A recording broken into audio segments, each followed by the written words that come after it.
নবীজি বাইতুল মুকাদ্দাসে আগে কোনোদিন যায় নাই, গেছে ওইটুক সময়ের জন্য। এইবার কাফেররা চিন্তা করতেছে কেমনে অবিশ্বাস করানো যায়, বাইতুল মুকাদ্দাস যদি যাইয়াই থাকে, অনেকগুলো পলিসি নিছে, এর মধ্যে একটা পলিসি জিজ্ঞাসা করতেছে, বলো বাইতুল মুকাদ্দাসের দরজা কয়টা, জানালা কয়টা, সিঁড়ি কয়টা? নবীজি কি এই জানালা দরজা সিঁড়ি এটা গুনতে গেছে নাকি? এখন নবীজি যদি না বলতে পারে, কাফেররা তো সুযোগ পেয়ে গেছে যে তাইলে নবী মিথ্যা কথা কইতেছে। জিজ্ঞাসা করেছে যখন, নবীজি চিন্তায় পড়ে গেছেন কি করা যায়। বুখারীর হাদিস, কাফেররা তো চিন্তা করতেছে জবাব তো দিতে পারবে না, যদি যাইয়াও থাকে তাও পারবে না, কারণ কেউ দরজা সিঁড়ি জানালা গুনতে যায় না। নবীজি চিন্তা করে না বললে পারলে তো বিশ্বাস করবে না। এই ঘটনার পরে কিন্তু অনেক ইমানদারের ঈমান নড়বড়ে হয়ে গিয়েছিল। নবীজি বলেন কি হইল? বলে ফাজালাল্লাহু লি বাইতুল মুকাদ্দাস ফাতাফিকতু উখবিরুহুম আন আয়াতিহি ওয়া আনা আনজুরু। যখন আমি চিন্তা করতেছি কি হবে, আল্লাহ তাআলা গোটা বাইতুল মুকাদ্দাস আমার সামনে এনে উপস্থিত করলেন, আর আমি প্রত্যেকটা বিষয় গুনে গুনে কাফেরদের প্রত্যেকটা প্রশ্নের জবাব আমি দিয়ে দিলাম। তাহলে আল্লাহ রাব্বুল আলামিন বললেন, মিনাল মসজিদিল হারামি ইলাল মসজিদিল আকসা, তিনি তার বান্দাকে মসজিদুল হারাম থেকে মসজিদে আকসা পর্যন্ত সফর করাইলেন, রাত্রিকালীন ভ্রমণ করাইলেন। এটা হলো ইসরা, যেই ভ্রমণটা জমিন থেকে জমিনে হয়েছে। মসজিদুল আকসার ব্যাপারে আল্লাহ তাআলা বলেন, আল্লাযী বারাকনা হাওলাহু, আল্লাহ তাআলা বলেন আমি ওই মসজিদুল আকসার চতুর্পাশকে বরকতময় করেছি। এই জন্য বাইতুল মুকাদ্দাস এটা হলো বরকতময় জায়গা।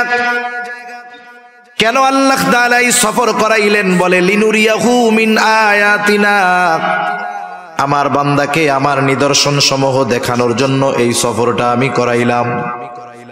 নিদর্শনগুলা কি? আমি আর ওই দিকে যাব না, যেহেতু মসজিদুল আকসা নিয়ে কিছু কথা বলার নিয়ত পেশ ইচ্ছা করেছি।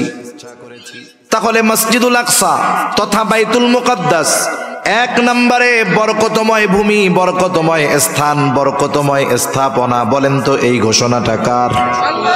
দুই নম্বর, আল্লাহ তাআলা জানায় দেন এই বাইতুল মুকাদ্দাস হলো পবিত্র ভূমি। বাইতুল মুকাদ্দাসের ভিতরেই ওই মসজিদ। মুসা আলাইহিস সালাতু ওয়াস সালামকে যখন আল্লাহ তাআলা বললেন, পয়গম্বর মুসা আপনি বনি ইসরাইলদেরকে আদেশ করেন, ওই জেরুজালেমের কর্তৃত্ব আমি আল্লাহ ওদের হাতে ফিরাইয়া দিতে চাই। ওইখানে একদল শক্তিশালী মানুষ, জেরুজালেমের কর্তৃত্ব যাদের হাতে, আমালিকা গোত্র, ওরা যদিও অনেক শক্তিশালী, ও পয়গম্বর আপনি আপনার উম্মতদেরকে বলেন তারা যেন ওই শহরের মধ্যে ঢুকে যায়, প্রবেশ করে, সামনের দিকে ছুটতে থাকে।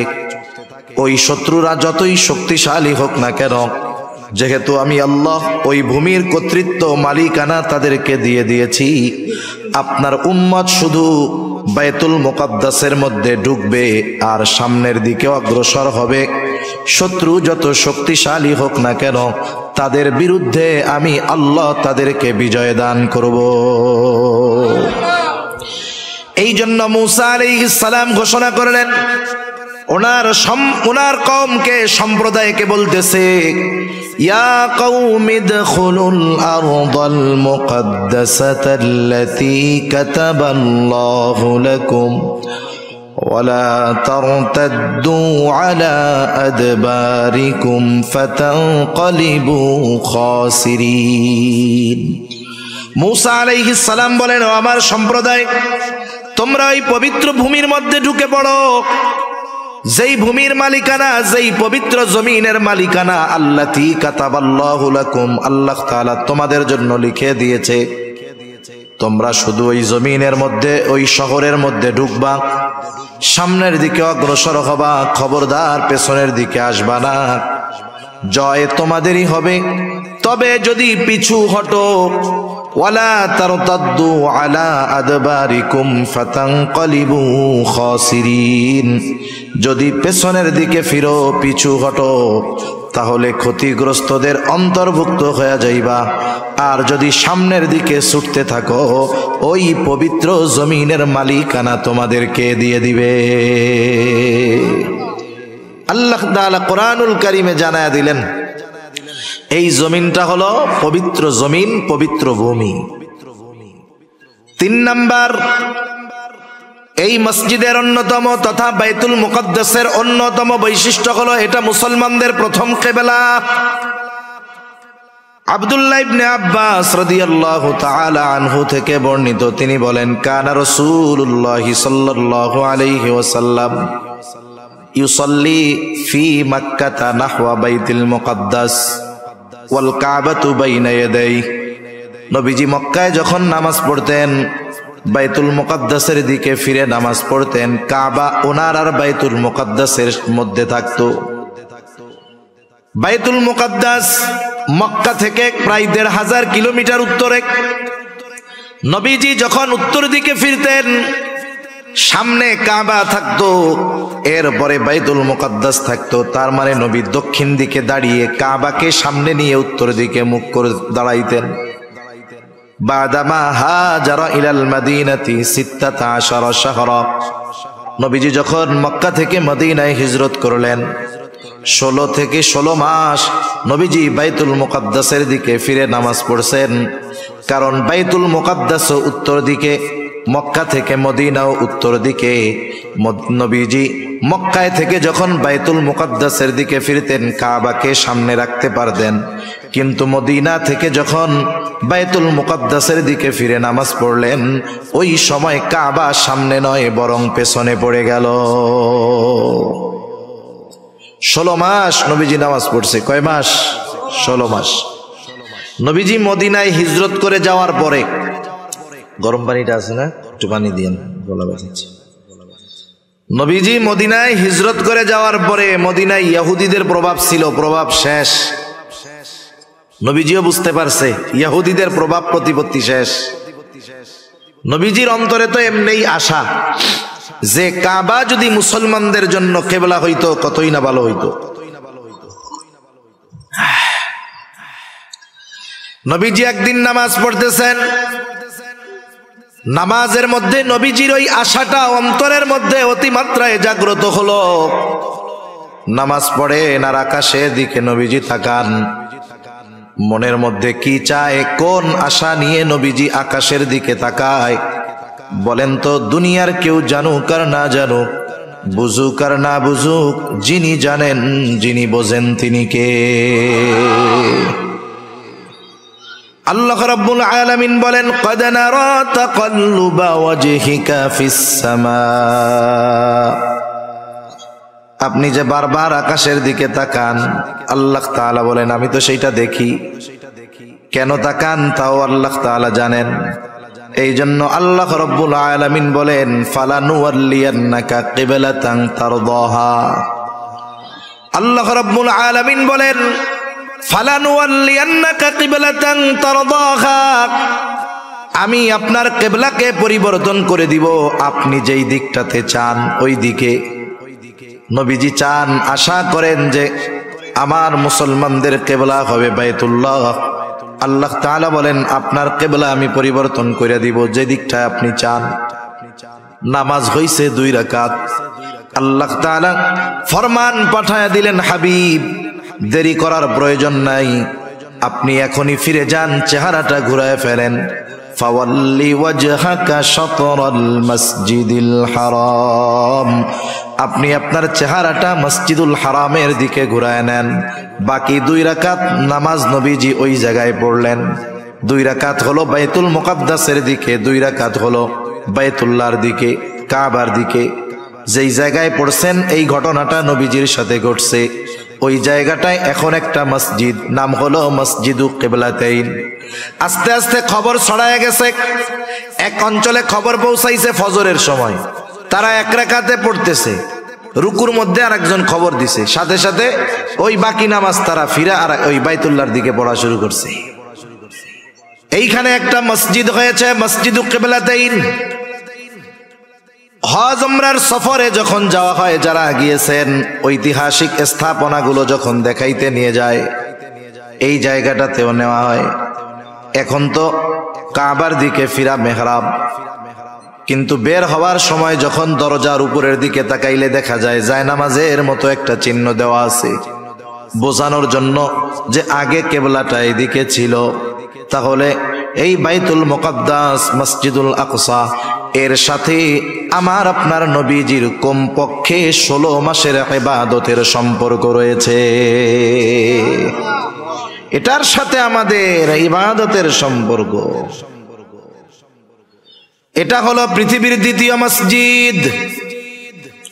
আবু যার গিফারি রাদিয়াল্লাহু তাআলা আনহু নবীজি সাল্লাল্লাহু আলাইহি ওয়াসাল্লামকে জিজ্ঞাসা করতেছেন, আইয়ু মসজিদিন উযিয়া ফিল আরদি আউওয়ালা,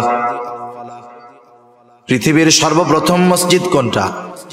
নবীজি বলেন, আল মসজিদুল হারাম। মসজিদুল হারাম হলো পৃথিবীর প্রথম মসজিদ। আল্লাহ তাআলাও বলেন, ইন্না আউওয়ালা বাইতিন মুদিআ লিন-নাস লাল্লাযী বিবাক্কাতা মুবারাকান ওয়া হুদাল লিল আলামিন। মানুষের জন্য এই পৃথিবীতে প্রথম ঘর যেটা বানানো হয়েছে মক্কায় অবস্থিত। দুইটা বিষয় হতে পারে, মুফাসসিরিনে কেরাম বলেন, একটা হলো মানুষের ঘর হোক আর ইবাদতের ঘর হোক, এই ঘরই প্রথম ঘর, এর আগে কোনো ঘর দুনিয়াতে ছিল না। দুই নাম্বার হতে পারে মানুষের ঘর হয়তো আগেই হয়েছে, কিন্তু এটা দুনিয়ায় ইবাদতের প্রথম ঘর, প্রথম মসজিদ।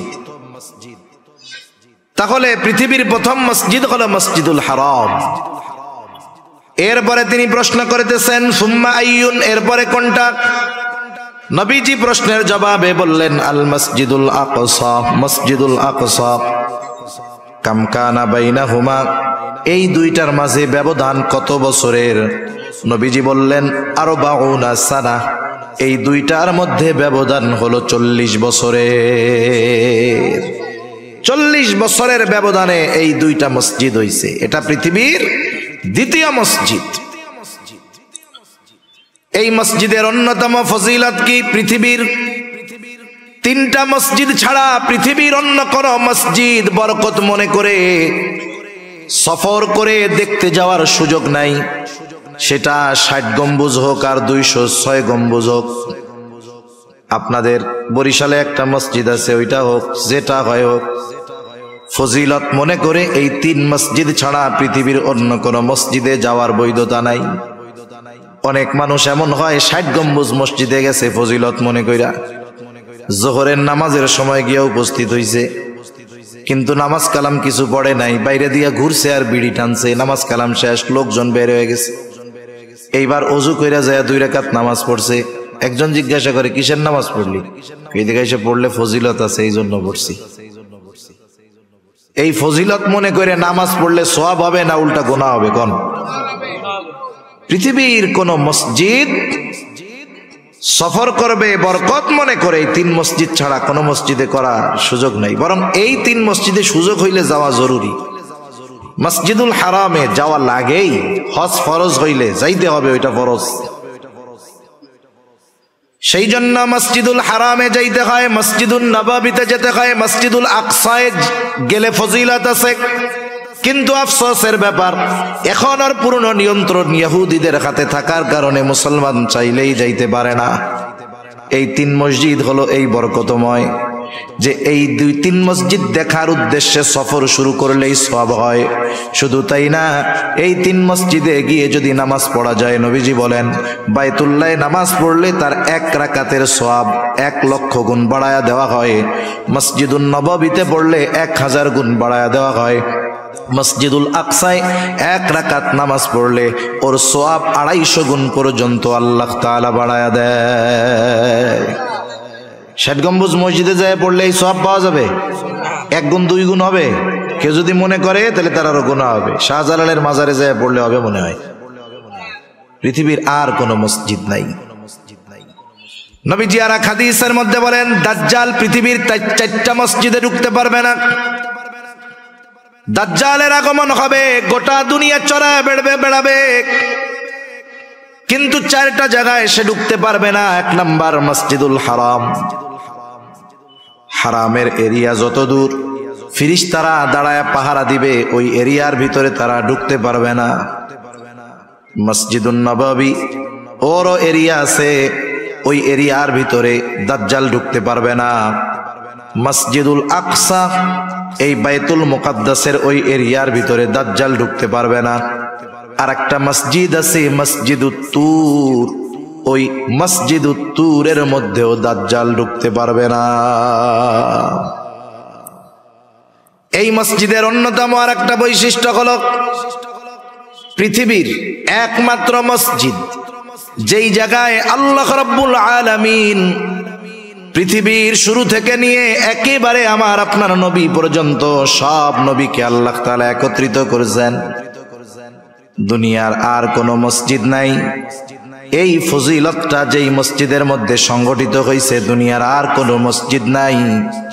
এই মসজিদুল আকসাই একমাত্র মসজিদ যেই জায়গায় আল্লাহ তাআলা সকল নবী রাসূলদেরকে দুনিয়ায় একত্রিত করেছে। আর কোথাও কোনো জায়গায় একত্রে সব নবীর পদাচারণা হয় নাই। যদিও এই জেরুজালেমে এখানে সবচাইতে বেশি নবীদের আগমন ঘটছে, সবচাইতে বেশি নবীদের কবর আছে ওই জায়গায়। বর্তমান দুনিয়ার সবচাইতে পুরাতন শহরের মধ্যে অন্যতম এই জেরুজালেম। এইটা যে কতবার ভাঙছে আর কতবার গড়ছে, অনেকবার। সেজন্য এই মসজিদের সাথে মুসলমানদের হৃদয়ের ঈমানের আমলের সম্পর্ক আছে না নাই? আমি আলোচনাটা বেশি লম্বা করি নাই, কারণ আরো কিছু কথা বলবো, তো এই জন্য। এখন নবীজি আসলেন মসজিদুল আকসায়। ওইখানে একটা পাথর ছিল, বাহন বাঁধার পাথর। যেই নবী ওইখানে আসছেন উনি তার সাওয়ারি ওই জায়গায় বাঁধছেন। ইংলিশ আধুনিক ভাষায় পার্কিং। নবীজি ওনার বাহনকে ওই জায়গায় বাইধা রাখছেন। এবার ওযু করলেন, ওযু কইরা নবীজি 2 রাকাত নামাজ পড়লেন। ইবনে কাসির রাহমাতুল্লাহি আলাইহি এখানে ব্যাখ্যা করেন যে এই জায়গায় 2টা মত পাওয়া যায়। একটা হলো নবীজি মেরাজের সফর শুরু করার আগে সব নবীর উপস্থিতিতে ওই জায়গায় উনি ইমামতি করছেন, এরপরে সফর শুরু করছেন। তিনি বলেন, কিন্তু পরবর্তী আলোচনার দৃষ্টিভঙ্গিতে মনে হয় এটা হয় নাই। কিভাবে হইছে? সকল নবীর উপস্থিতিতে নবীজি ইমামতি করেছেন, এটা ফেরার সময়। যাওয়ার সময় যদি ইমামতি করতেন তাহলে প্রত্যেক আসমানে যখন উঠছেন জিব্রাইল প্রত্যেক নবীর সাথে পরিচয় করায়া দিছে, তাহলে পরিচয় তো আগেই হয়ে গেছে, নতুন করে করায়া দেওয়ার দরকার কি ছিল? কথা বুঝেন নাই? এজন্য উনি বলতেছেন যে নবীজি ওইখানে গিয়ে 2 রাকাত নামাজ পড়লেন, এরপরে সফর শুরু হবে, ঊর্ধ্ব আকাশে সফর, মেরাজের সফর। মেরাজ অর্থ সিঁড়ি। এখানে বিশেষ সিঁড়ির মাধ্যমে আল্লাহ তাআলা আমার আপনার নবীজিকে জিবরাইল আলাইহিস সালামের সাথে সফর শুরু করাইছেন। রাসূলুল্লাহ সাল্লাল্লাহু আলাইহি ওয়াসাল্লামকে নিয়ে জিবরাইল আলাইহিস সালাতু ওয়াস সালাম সফর শুরু করে দিলেন। মনে রাখবেন, কাফের মুশরিকেরা এই ধরনের ওয়াজ নসিহত শোনে, ওরাও শোনে, কিন্তু সমালোচনা করার জন্য, ভুল ধরার জন্য, মুসলমানদেরকে তিরস্কার করার জন্য শুনে। রাসূলুল্লাহ সাল্লাল্লাহু আলাইহি ওয়াসাল্লাম প্রথম আসমানের দরজার কাছে পৌঁছায় গেল। দরজায় আওয়াজ করলো জিবরিল। কে? বলে আমি জিবরিল। সাথে কে? বলে মুহাম্মাদুর রাসূলুল্লাহ সাল্লাল্লাহু আলাইহি ওয়াসাল্লাম। ওনাকে নিয়ে যাওয়ার অনুমতি দেওয়া হয়েছে। এইবার ফেরেশতারা নবীজিকে সালাম বিনিময় করলেন, অভিবাদন জানাইলেন। প্রথম আসমানে নবীজির সাথে দেখা হলো হযরত আদম আলাইহিস সালাতু ওয়াস সালামের। জিবরাইল আলাইহিস সালাম পরিচয় করায়া দিলেন। আদম আলাইহিস সালাম নবীজিকে দোয়া করলেন। সফর শুরু হলো দ্বিতীয় আকাশের। ওইখানে ফেরেশতারা দরজা খুলে দিল, অভিবাদন জানালো। দ্বিতীয় আসমানে ঈসা ইয়াহইয়া আলাইহিস সালাম এনরা পরস্পর হলেন খালাতো ভাই। ওনাদের সাথে দেখা হলো, পরিচয় করায়া দিলেন জিবরাইল আলাইহিস সালাম। উভয়ের সাথে কথোপকথনের পর তৃতীয় আসমানের দিকে সফর শুরু হয়ে গেল। এইবার তৃতীয় আসমানে ফেরেশতারা দরজা খুলল, অভিবাদন জানাইল, স্বাগতম জানাইল। তৃতীয় আসমানে রাসূল আকরাম সাল্লাল্লাহু আলাইহি ওয়াসাল্লামের সাথে দেখা হলো ইউসুফ আলাইহিস সালামের। জিবরাইল আলাইহিস সালাম পরিচয় করায় দিলেন। নবীজি দুনিয়ায় আয়েশা ইউসুফ আলাইহিস সালামের সৌন্দর্যের বর্ণনাও করেছেন। এইবার শুরু হয়ে গেল চতুর্থ আসমানের সফর। চতুর্থ আসমানের দরজা খুলে দেওয়া হলো, ফেরেশতারা নবীজিকে অভিবাদন জানাইলেন। এরপরে চতুর্থ আসমানে দেখা হয়ে গেল ইদ্রিস আলাইহিস সালামের সাথে। জিবরাইল আলাইহিস সালাম পরিচয় করায় দিলেন। ইদ্রিস আলাইহিস সালাম অন্যান্য নবীদের মতো দোয়া করলেন। সফর শুরু হয়ে গেল পঞ্চম আসমানের। দরজা খুলে দেওয়া হলো, ফেরেশতারা নবীজিকে অভিবাদন জানাইলেন। পঞ্চম আসমানে গিয়ে সাক্ষাৎ হলো মূসা হারুন আলাইহিস সালামের সাথে। হারুন আলাইহিস সালাতু ওয়াস সালাম তার সাথে পরিচয় হলো, দোয়া কইরা দিলেন। এইবার সফর শুরু হয়ে গেল ষষ্ঠ আকাশের। আকাশের দরজা খোলা হলো। ষষ্ঠ আকাশে মূসা আলাইহিস সালামের সাথে দেখা হলো। জিবরাইল আলাইহিস সালাতু ওয়াস সালাম পরিচয় করায়া দিলেন। এইবার সপ্ত আকাশের দিকে নবীজিকে নিয়ে জিবরাইল আলাইহিস সালাম রওনা হয়ে গেলেন। সপ্ত আকাশের দরজা খুলে দেওয়া হলো, ফেরেশতারা অভিবাদন জানাইল। সপ্ত আসমানেই আছে বাইতুল মামুর, একেবারে আমাদের দুনিয়ার বাইতুল্লাহ যেই জায়গায়, ওই বরাবর সোজা সপ্ত আকাশের উপরে একটা মসজিদ আছে। ওই মসজিদের নাম হলো বাইতুল মামুর। ওইখানে ইব্রাহিম আলাইহিস সালাম দেয়ালের সাথে হেলান দিয়া বসে আছেন। ওইখানে ইব্রাহিম আলাইহিস সালামের সাথে রাসূলুল্লাহ সাল্লাল্লাহু আলাইহি ওয়াসাল্লামকে জিবরাইল আলাইহিস সালাম পরিচয় করায় দিলেন। পরিচয় হলো বাইতুল মামুর হলো, ওইখানে দৈনিক ৭০,০০০ ফেরেশতা একবার কইরা তাওয়াফ করার সুযোগ পায়। করছে সাহাবায়ে কেরাম। ফেরেশতার সংখ্যা কত? নবীজি তখন বলছে, শোনো, এই সপ্ত আকাশের উপরে একটা মসজিদ আছে, একেবারে আমাদের এই বাইতুল্লাহর সোজা উপরে। ওইখানের মসজিদটার মধ্যে ফেরেশতারা তাওয়াফ করার জন্য ঢুকে। এইখানে যেমন তাওয়াফ হয় ওইখানেও তাওয়াফ হয়। ফেরেশতার সংখ্যা কত? বলে যেই ৭০,০০০ ফেরেশতা একবার তাওয়াফ করে বের হয়, কিয়ামত পর্যন্ত ওরা আর ওই জায়গায় ঢোকার সুযোগ পাবে না। ফেরেশতা কত বেশি! দুনিয়ায় তো টাকা পয়সা হইলে আপনি মাসে মাসে নাই, সপ্তাহে সপ্তাহে ওমরায় যেতে পারবেন। টাকা পয়সা থাকলে প্রতি বছর হজে যাইতে পারবেন। কিন্তু বাইতুল মামুরে যেই ফেরেশতা একবার তাওয়াফ কইরা বেরোইছে, তার পুনরায় কিয়ামতের আগে ওইখানে প্রবেশ করার কোনো সুযোগ থাকবে না। এরপরে সফর শুরু হয়ে গেল। জিবরাইল আলাইহিস সালাতু ওয়াস সালামের সাথে চলতেছে সফর। পৌঁছায় গেলেন সিদরাতুল মুনতাহায়, একেবারে সীমান্তের বড়ই গাছের কাছে। তার মানে এরপরে আর কারো যাওয়ার অনুমতি নাই। জিবরাইল আলাইহিস সালাতু ওয়াস সালাম বলতেছে, ইয়া রাসূলুল্লাহ, এই পর্যন্ত আমার সফর শেষ। ওই জায়গায় জিবরাইল আলাইহিস সালাতু ওয়াস সালামকে তার মূল চেহারায় নবীজি দ্বিতীয়বার দেখছে। প্রথমবার দেখছে দুনিয়ায়, দ্বিতীয়বার দেখা সেরকম ভয় পায় নাই। আগে যদি না দেখতো, প্রথমবার যদি দেখতো ভয় পাওয়া যাইত। নবীজি বলেন তার ৬০০ ডানা আছে। কয়শো ডানা? ৬০০ ডানা। বলতেছি, ইয়া রাসূলুল্লাহ, এই যে আমার সফর শেষ, আমি আর আপনার সাথে যাইতে পারবো না। ওইখান থেকে বিশেষ ব্যবস্থাপনায় আল্লাহ তাআলা আমার আপনার নবীজিকে নিয়ে গেছেন একেবারে ওনার কাছে। কত কাছে? বলে ফাকানা কাবা কাউসাইনি আও আদনা, এক ধনুক পরিমাণ দূরত্ব অথবা তার চাইতে আরো কম। এত নিকটে আমার আপনার নবীজিকে আল্লাহ তাআলা নিয়ে গেছেন। সুবহানাল্লাহ বলেন। এখন কথোপকথন হইছে। নবীজি ওইখানে গিয়েও উম্মতের কথা বলেন নাই। সর্বশেষ আল্লাহ তাআলার পক্ষ থেকে নবীজিকে 50 ওয়াক্ত নামাজ হাদিয়া দেওয়া হয়েছে উম্মতের জন্য। কয় ওয়াক্ত? 50 ওয়াক্ত। মনে রাখবেন, এই মেরাজ থেকে তথা এই নামাজের হুকুম, নামাজ আল্লাহ তাআলার হাদিয়া। আল্লাহ তাআলা আমার আপনার নবীকে আরশে আজিমে নিয়ে আমাদের জন্য এই নামাজকে হাদিয়া দিছে। সুবহানাল্লাহ বলেন। এজন্য নামাজ হলো এমন একটা ইবাদত, যখন বান্দা নামাজের মধ্যে যায় তখন স্বয়ং আল্লাহ তাআলার সাথে কথোপকথনে লিপ্ত হয়। কিন্তু আফসোসের ব্যাপার, আমরা মেরাজের ঘটনা গল্প শুনতে খুব ভালো লাগে। ইমাম সাহেবরা কয়দিন পরে অস্থির হয়ে যাবে, বাড়ির থেকে মহিলারা শুধু পোলা বান্ডে পাঠাবে, হুজুর মেরাজের রোজা কবে, মেরাজের রোজা কয়টা রাখতে হয়, হুজুর হুজুর ওই মেরাজের নামাজ জানি কোন কোন সূরা দিয়ে পড়তে হয় হুজুর। অথচ মেরাজ যে কয় তারিখে হইছে এর নির্দিষ্ট একটা হাদিস কেউ দেখাতে পারবে না। মূল বিষয়টা হলো মেরাজ থেকে নবীজি কি শিক্ষা নিয়ে আসলেন সেটাকে ধারণ করার দরকার ছিল। আমরা মূলত ওইটার দ্বারের কাছেও নাই। নবীজি আল্লাহ তাআলার হাদিয়া নিয়ে রওনা হলেন। এইবার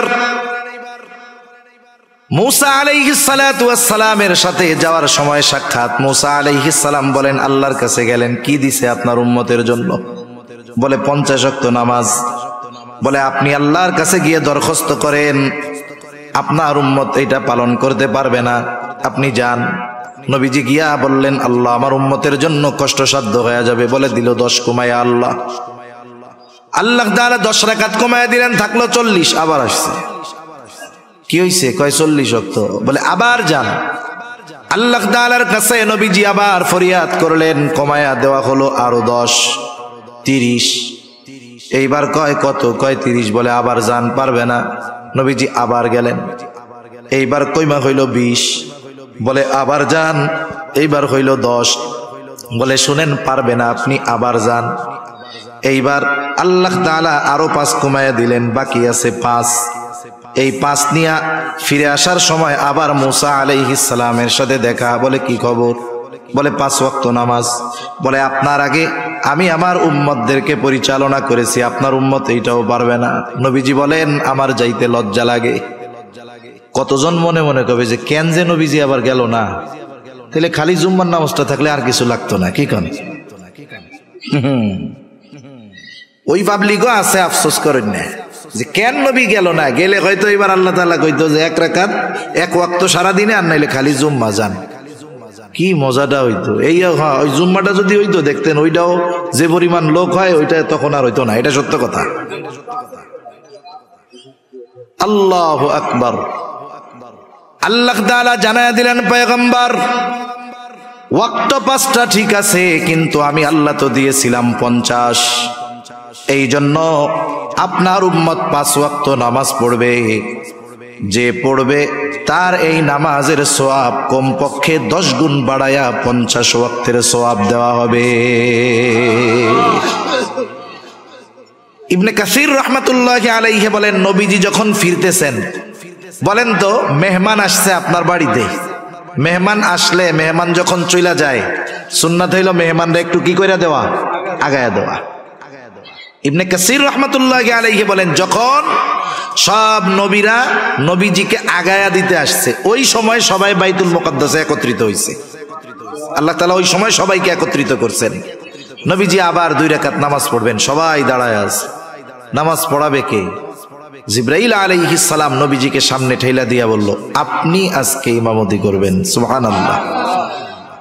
নবীদের ইমাম, ইমামুল আম্বিয়া আমরা বলি, নবীদের নবী বলি। এর দ্বারা আল্লাহ তাআলা আমার আপনার নবীজির শ্রেষ্ঠত্বকে প্রত্যেকটা নবীর উপরে প্রতিষ্ঠিত করেছেন। সুবহানাল্লাহ বলেন।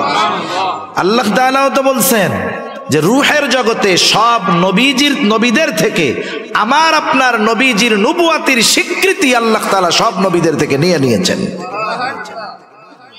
এইবার নবীজি সফর শেষ করে আসছেন। পরের দিন সকালবেলায় উপস্থিত সাহাবায়ে কেরামের কাছে মেরাজের ঘটনা বর্ণনা করতেছেন।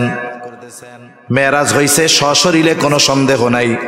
ব্যাখ্যা বিশ্লেষণ করা যাইতো, কিন্তু সময় সুযোগ কোনোটাই নাই। এইবার নবীজি যখন মেরাজের ঘটনা বলতেছে যে আমাকে রাতের বেলায় মসজিদুল হারাম থেকে মসজিদে আকসায় নেওয়া হইল, ওইখান থেকে সপ্ত আকাশ পাড়ি দিয়ে নামাজ গাদিয়া দিয়ে পাঠানো হইছে। এইবার আবু জেহেল কাফের উতবা সাহেবা শুইনা কয়, পাইছি। আগের যা হোক মানুষ বিশ্বাস করছে, এটা কেউ করবে না। খুঁজতেছে, আবু বকর তো নাই দেখা যায়। হ্যাঁ, তাইলে এই খবর আগে আবু বকরের কাছে গিয়া বলি যে আবু বকর কারে বিশ্বাস করো, উনি তো এরকম এরকম কথা বলছে। ওরা গিয়া আবু বকর রাদিয়াল্লাহু তাআলা আনহুর কাছে বলছে। আবু বকর রাদিয়াল্লাহু তাআলা আনহু বলেন, এ কথা কি আল্লাহর রাসূল নিজ জবানে বলছে? বলে হ্যাঁ। বলে নবীজি যদি বলে থাকে এটা যে সত্য, কোনো সন্দেহ নাই। আশার গুড়ে বালি ফিরে আসছে, কেমনে ঠেকানো যায়? বলেন তো, আমি যদি কেউরে জিজ্ঞাসা করি, যাদের 2-3 তালা মসজিদ আছে, অনেক মুসল্লি 5 ওয়াক্ত নামাজ পড়ে, তারা যদি জিজ্ঞাসা করা হয় বলেন তো আপনার মসজিদের সিঁড়ি কয়টা, সে বলতে পারবে না। দরজা জানলা কয়টা, বলতে পারবে না। নবীজি বাইতুল মুকাদ্দাসে আগে কোনোদিন যায় নাই, গেছে ওইটুক সময়ের জন্য। এইবার কাফেররা চিন্তা করতেছে কেমনে অবিশ্বাস করানো যায়। বাইতুল মুকাদ্দাস যদি যাইয়াই থাকে, অনেকগুলো পলিসি নিছে, এর মধ্যে একটা পলিসি জিজ্ঞাসা করতেছে, বলো বাইতুল মুকাদ্দাসের দরজা কয়টা, জানালা কয়টা, সিঁড়ি কয়টা। নবীজি কি এই জানালা দরজা সিঁড়ি এটা গুনতে গেছে নাকি? এখন নবীজি যদি না বলতে পারে, কাফেররা তো সুযোগ পেয়ে গেছে যে তাইলে নবী মিথ্যা কথা কইতেছে। জিজ্ঞাসা করেছে যখন, নবীজি চিন্তায় পড়ে গেছেন কি করা যায়। বুখারীর হাদিস। কাফেররা তো চিন্তা করতেছে জবাব তো দিতে পারবে না, যদি যাইয়াও থাকে তাও পারবে না, কারণ কেউ দরজা সিঁড়ি জানালা গুনতে যায় না। নবীজি চিন্তা করে না বললে পারলে তো বিশ্বাস করবে না। এই ঘটনার পরে কিন্তু অনেক ইমানদারের ঈমান নড়বড়ে হয়ে গিয়েছিল।